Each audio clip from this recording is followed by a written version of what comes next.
Totoo nga bang masama kapag kulang ka sa asin? Yung katawan mo kung kulang sa asin. Alamin natin. Let's prove it!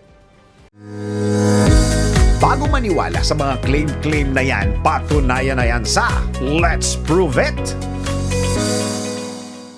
Ang asin ang isa sa mga pangunahing sangkap sa pagluluto bilang food preservative at nakakatulong din upang mapigilan ang pagdami ng biktima sa pagkain. Pero totoo nga bang masama sa kalusugan ang kulang o labis na salt intake? Tara, let's prove it!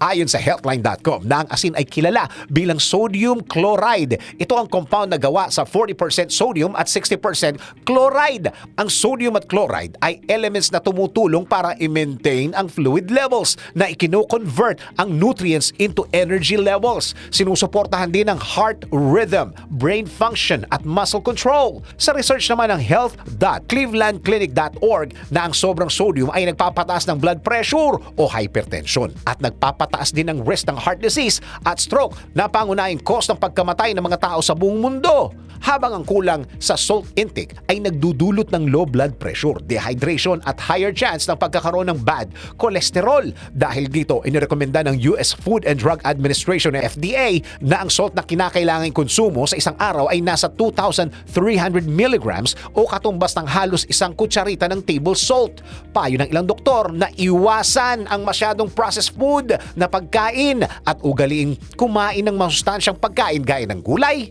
at prutas.